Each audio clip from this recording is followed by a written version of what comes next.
Hey everybody, got another video here for you.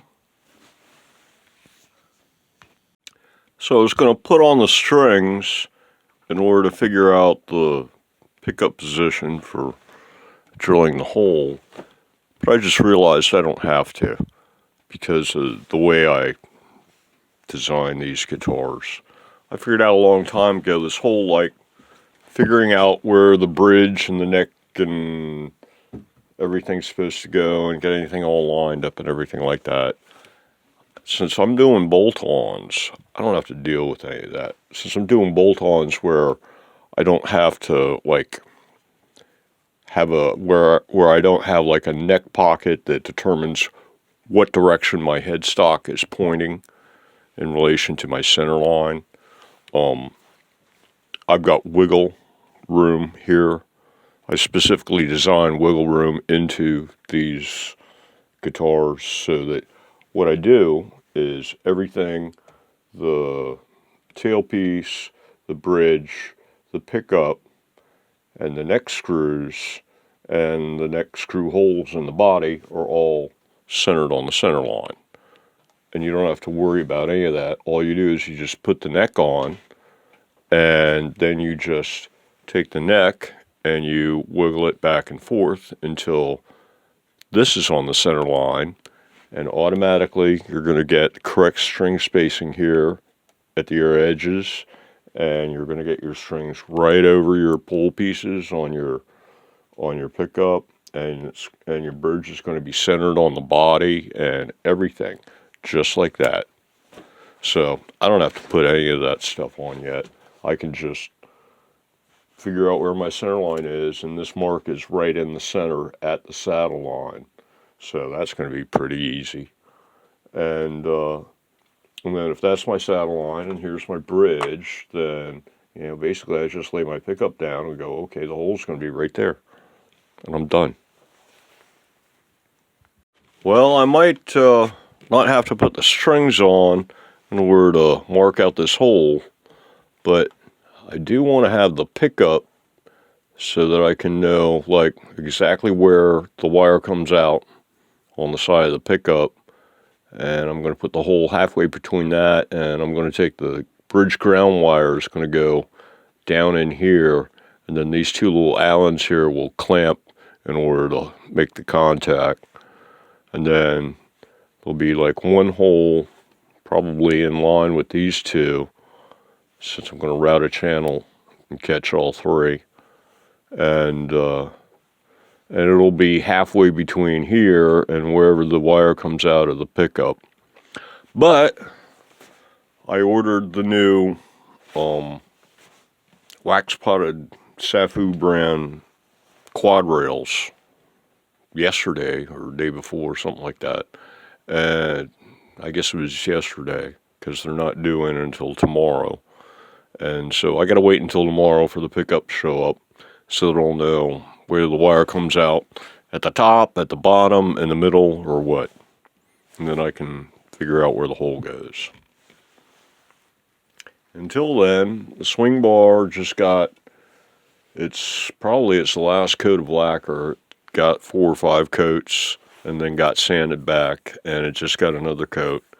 And so that'll probably do it for that. And then it's the Gibson finish method, where instead of doing 6 coats and sand and buff, you do 5 coats and sand, and then you do the 6th coat, and then you buff immediately without sanding anymore.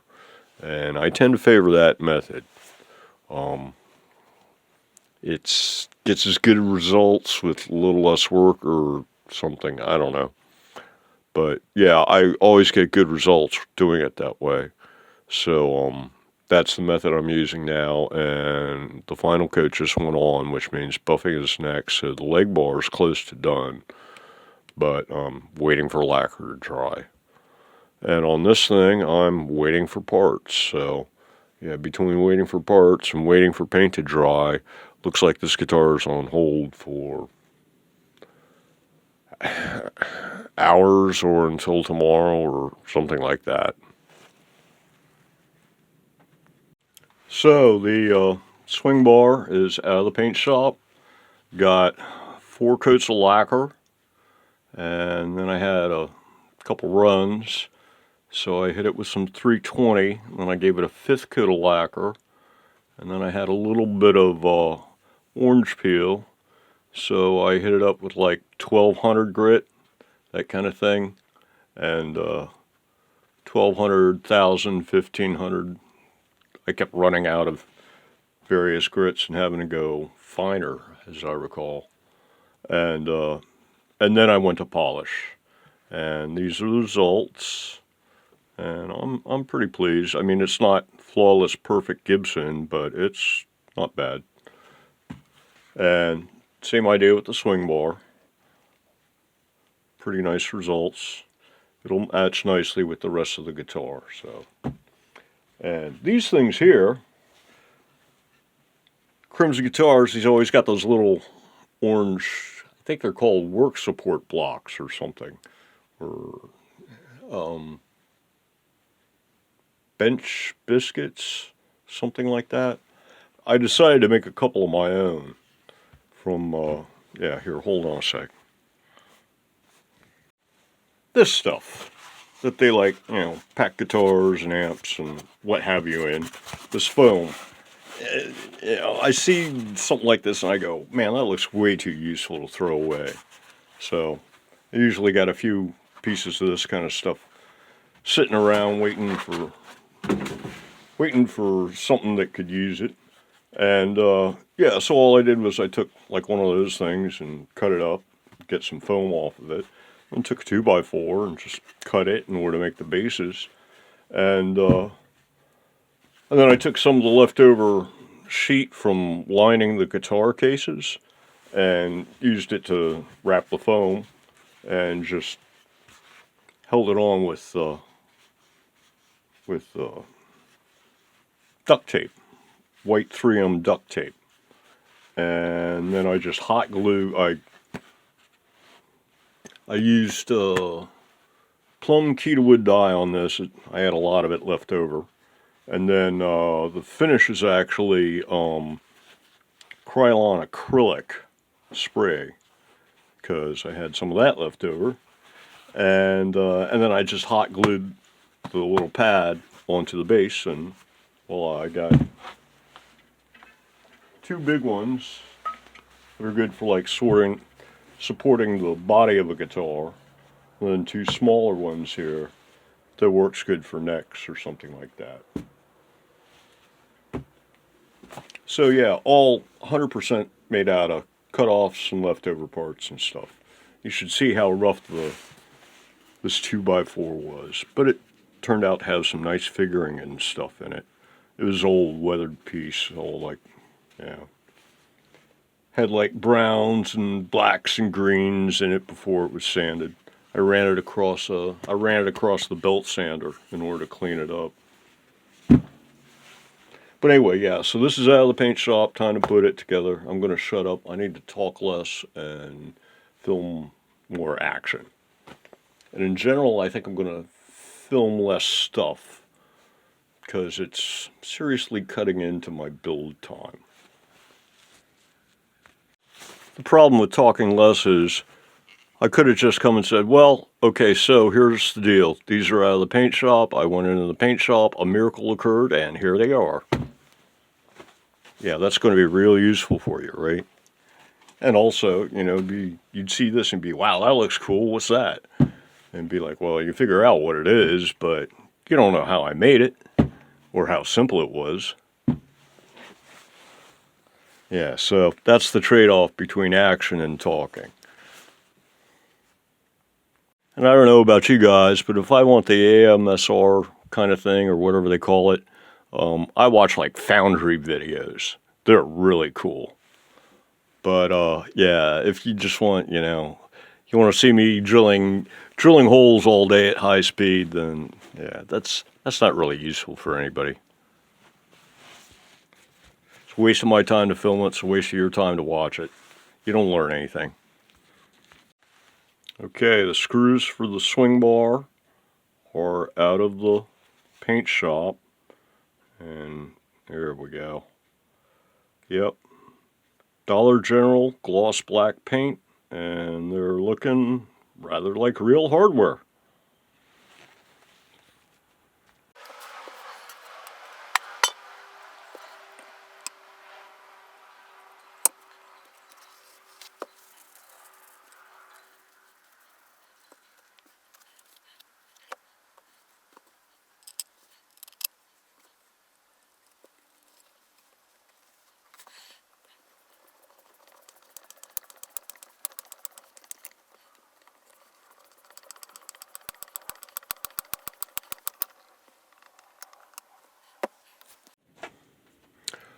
Looks like I drilled these the wrong size. Too small.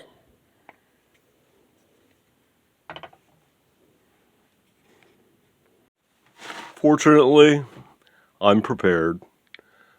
For some reason, about a week or two ago, I was like, I need to get some drill bits in metric so that I could, because I was tired of having to label stuff in metric that when they were SAE bits and stuff like this, and never being able to go, I need a 4mm bit, and there's a 4mm bit. So, $20 on Amazon. 100-piece selection. Everything from like 1mm all the way up to 10mm. So, since these have already been drilled, you can't really use like a Forstner or a brad point in order to center them. You have to use a regular point bit, a regular twist bit. And so, but this is just what you need, because these go from like 1mm all the way up to 10, and I can just, keep going until I think these are 4s or something, or 5s.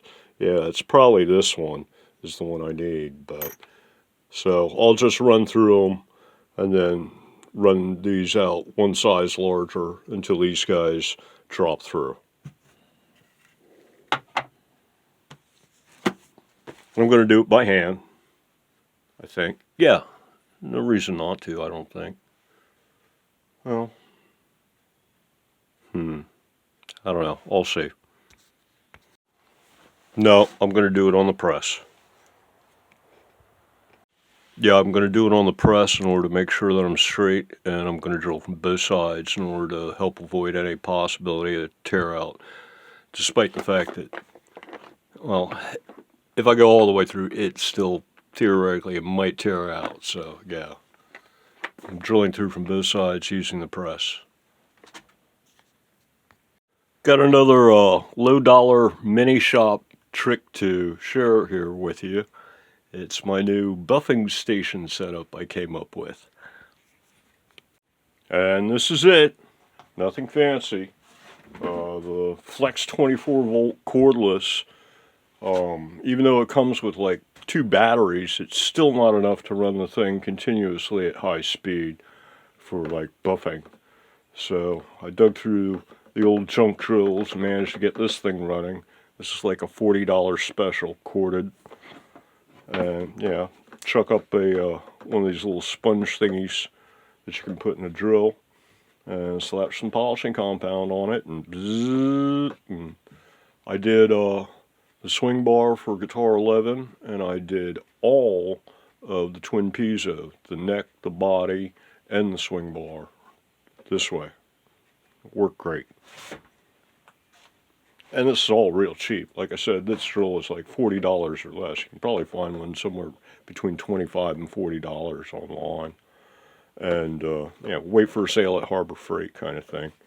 And these, you get a whole sack full of bits and pieces, like 3 pads and a whole bunch of attachments and stuff like that for the sole hook and loop stuff for like, $10, $20, something like that. And then, this is like cheap clamps. The small ones are okay for doing like triggers and stuff. Like that's how I turn this one on. But in general, you want something a little beefier than this if you want to be holding hard stuff. This will like just barely hold this. It's kind of nice though, because if you try to push too hard and you're going to like damage your finish, it'll start shifting the drill and coming loose. So it acts as a warning system, sort of. But yeah, you don't got to go fancy in order to get good results. You don't got to spend a lot of money.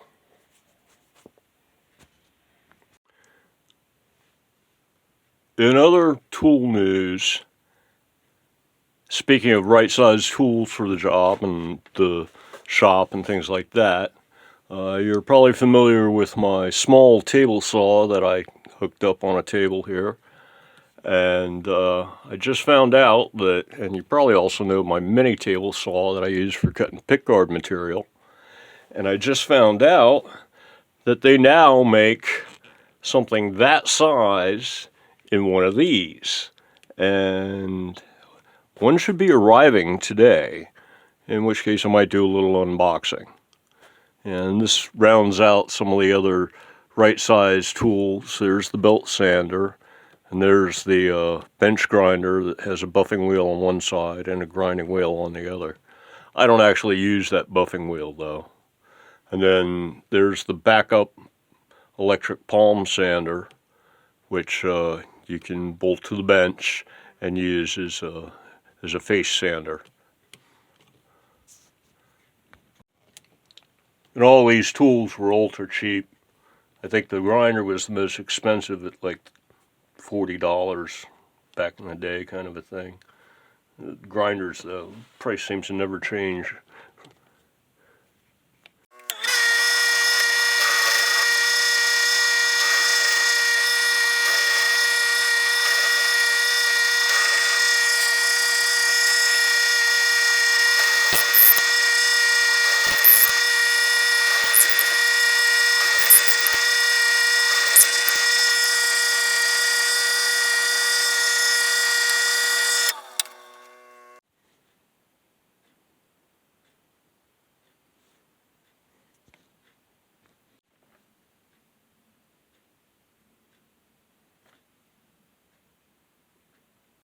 Well, I made a mistake.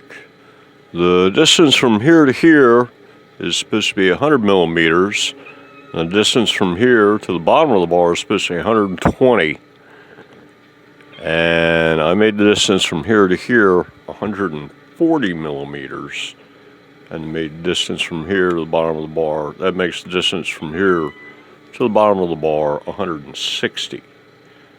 So basically that makes the whole guitar sit 40 millimeters, roughly about that far, up higher than it should when you're seated. And it feels a little close to you, so to speak. So, but it's easily fixed. All I have to do is take these two screws out, take this bar off, and cut 40 millimeters off the bottom of this thing.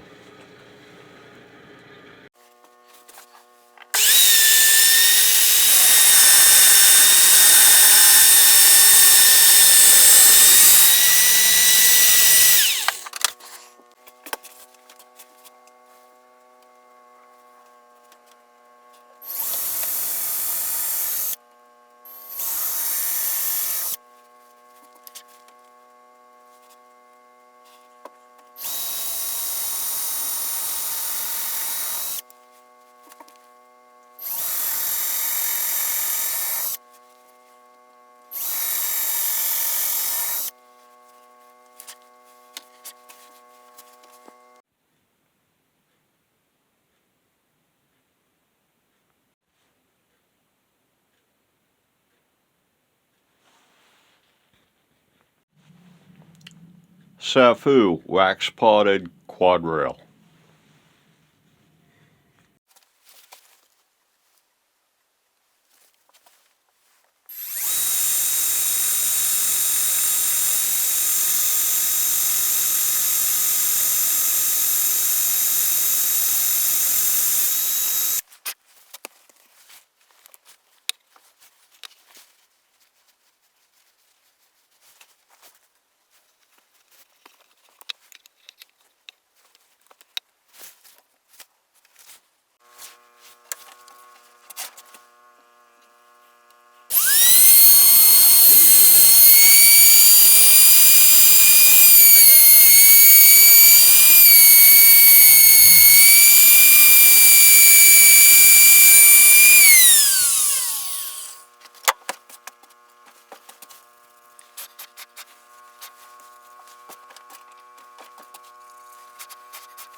I masked off the rails and screwed the rest of the pickup in flat black.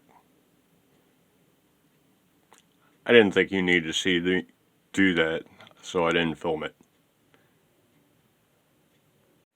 And I figured out how much shim I need. It's 6 millimeters, and it looks like I'm going to have to sand a 1/2 millimeter off the bottom of the bridge before all is said and done. And the pickup is going to go just below the blue paint, the blue tape here, and I've got marks on the tape where the two ends of the pickup go, and everything's all centered on the center mark there. And so yeah, I'm just waiting for the paint to dry, and then I can glue the shims on, and then I can glue the pickup on and run the wire through, and then I can get to wiring the rest of this. I need to shield the cavities in the back. I guess I can do that while I'm waiting for this paint to dry.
So I'm making progress, but it's tedious work because the channel is so narrow, and it's really hard to get the stuff all the way down in there at the bottom. And it occurred to me that shielding paint would probably be a whole lot easier.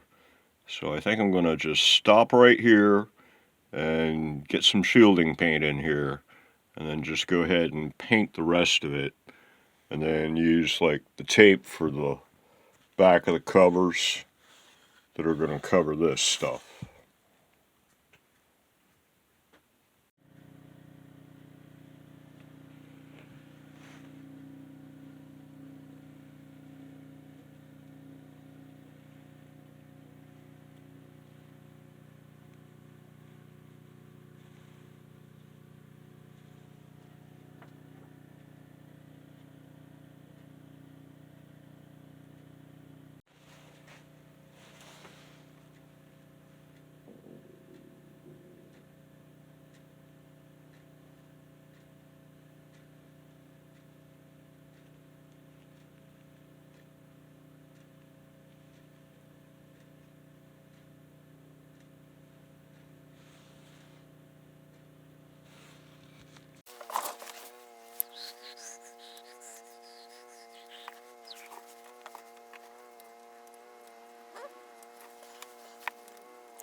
So I've been thinking about it, and wiring these guys up point to point at exactly the correct length is going to be a real pain.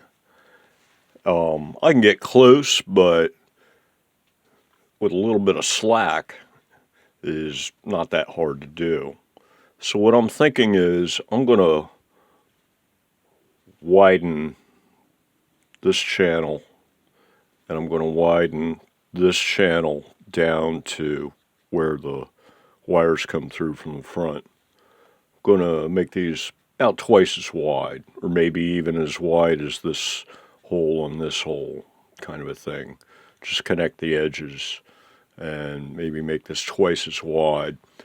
And that way I can come across, get close, but not too short, and then I have room to tuck in the extra slack if this channel's a little bit wider. Plus I have the fact that I've got to bring together 4 positives and 6 negatives, and they connect, well, they all connect together, and I got to put all that someplace. You know, I could try to put them all on the terminals of this switch, in which case I'd be running 3 positives and 5 negatives to this switch, as well as the coil split to the center terminal.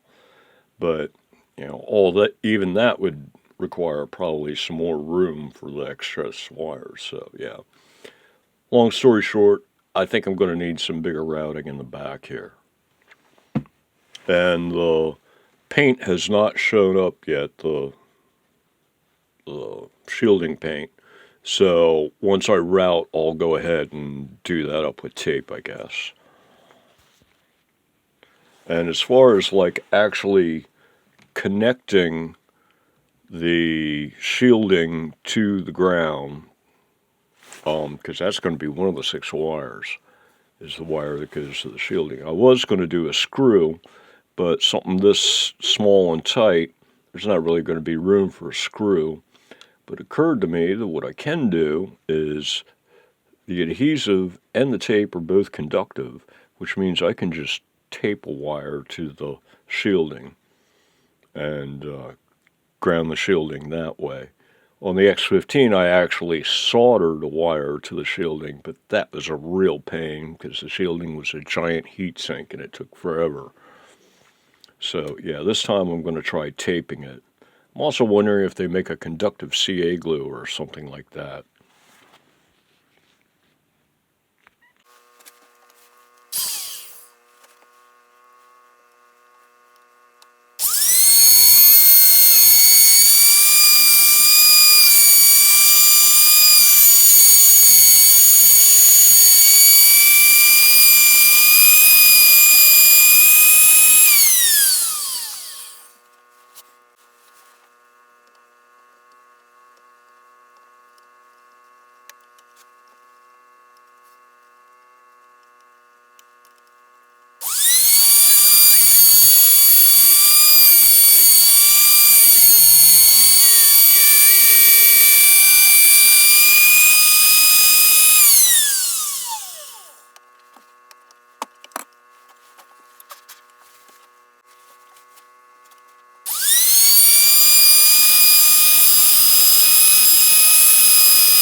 So it looks like, I don't know if the camera can pick this up.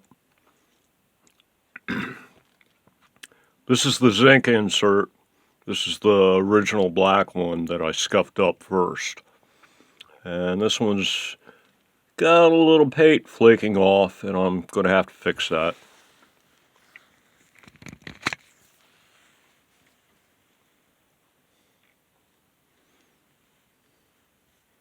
Let's see if we can actually see it. Yeah, there you go. Yep, need to touch that up.